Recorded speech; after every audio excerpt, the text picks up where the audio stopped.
Level 1. The donor. You are lying on a metal table and you are not afraid. The room smells like antiseptic. It smelled like medicine, like a place where things get fixed. The man who brought you here is someone you know. He fixed your cousin's motorbike. He attended your father's funeral. He lifted his shirt at the tea stall 3 weeks ago. A scar, faded, 6 inches below the ribs. Said it was nothing. 2 days, easy money. You were told your kidneys grow back, or that you have 3.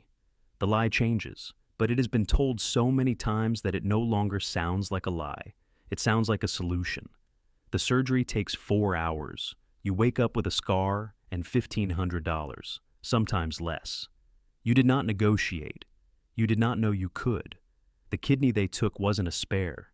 The manual labor you did your whole life, carrying bricks, working construction, needs both organs at capacity. Within months, you were exhausted by mid-morning. The contractors stop calling. Your debt comes back. 96% of documented sellers regret the sale. You are not a statistic yet. You are just tired, earlier than you used to be. Level 2. The street scout. It is mid-morning. You are drinking your tea when you spot him. His landlord came twice last month. You know this the way you know everything on this street, because you live here. You have always lived here. Poverty in a small village is not a secret. It is a shared condition, and you read it the way a doctor reads a chart. You know who is behind on rent, whose child has been sick for weeks, whose wife started buying cheaper vegetables. You finish your tea. You move to his table. You get $200 to $500 for each person you deliver. You don't touch documents. You don't touch organs. You don't touch money beyond your finder's fee.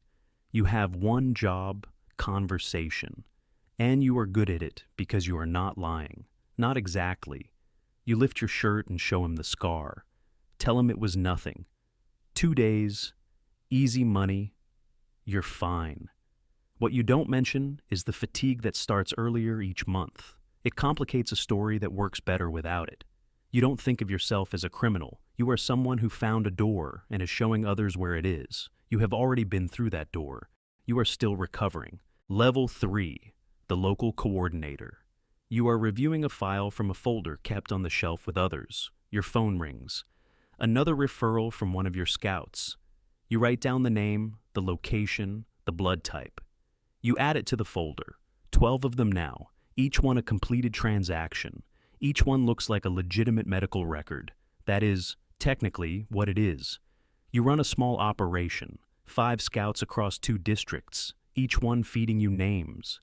You handle what they cannot. The forged consent forms, the pre-surgical screening, the travel documents, the call with the hospital contact who knows which calendar slot to use and which paper trail to leave clean. You earn $5,000 to $20,000 per completed transaction. Real money. The kind that built the office, paid for the printer, put a sign on the door. But you are the most exposed person in this network. Your name is on the logistics. Your number is in the scouts' phones. You are the first address an investigation finds. The system was designed this way. You just didn't know it was designed against you. Level 4. The transplant coordinator. You are reviewing the transplant calendar when your phone rings. Calls come in all day. Colleagues, surgeons, family members, administrators. You manage the flow. That is your job. Keeping the system moving, keeping the paperwork clean, keeping the surgical schedule running without gaps. This call is different in one detail. The voice on the other end is not a colleague. You know what they need before they ask. You have done this before. You make 4 changes to an organ match form, a box checked differently, a donor detail altered, a family relationship entered that does not exist. 6 minutes. To an untrained eye, the form is unchanged.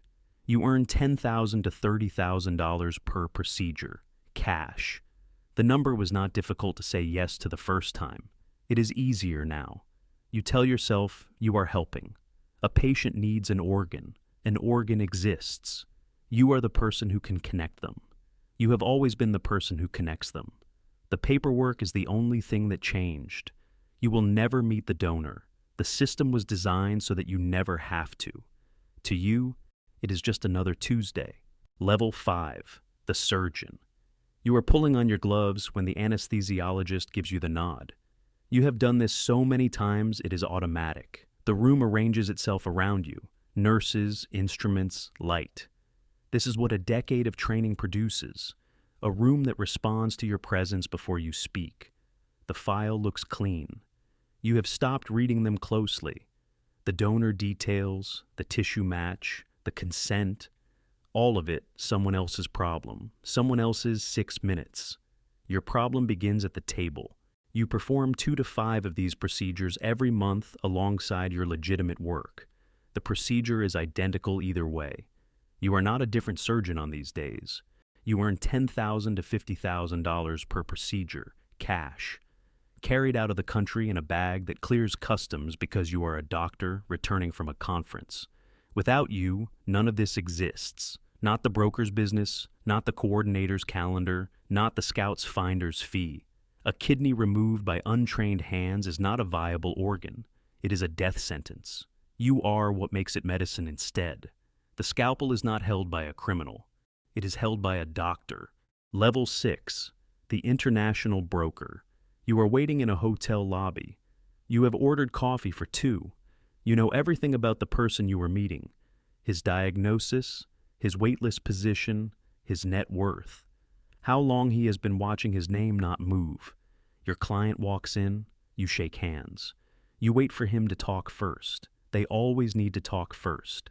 You listen the way you always listen, completely, without interrupting, in a way that makes people feel understood. Then you explain what you do. You facilitate. You connect. The infrastructure you use is real. The hospitals, the surgeons, the coordinators, licensed and functional. You are not selling desperation. You are selling access. You coordinate the movement of wealthy patients to surgical facilities in India, South Africa, the Philippines. You do not move organs. You do not touch donors. You arrange. You invoice. On a $130,000 transaction, you pocket $60,000 to $70,000. You will never meet the donor. You never have to. This makes you the hardest person in this network to prosecute. Not because you are careful, though you are, because the law was not built to reach you. Everything illegal in this chain was done by someone else, someone whose name is in a folder you have never opened. The distance between you and the crime is not accidental. It is designed. Level 7, the transplant tourist. You are sitting in your own living room for the first time in what feels like years. The light comes through the window the way it always has. The chair feels the same. Everything is exactly as you left it, which is what you wanted, what you were trying to get back to. You are back. After 4 years on a wait list, you paid $130,000 and took a flight to a city you had never been to. The surgery was performed in a hospital you found through a name passed quietly across a dinner table. You asked enough questions to feel comfortable, not so many that the answers became difficult to live with. The legal system will not trouble you. Buyers are rarely prosecuted. Your desperation is considered legitimate. Your life is worth saving. 17 Americans die every day waiting for an organ. You decided not to be one of them. You had the means to decide.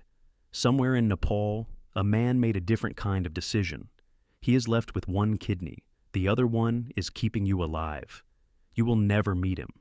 You have paid enough so that you never have to.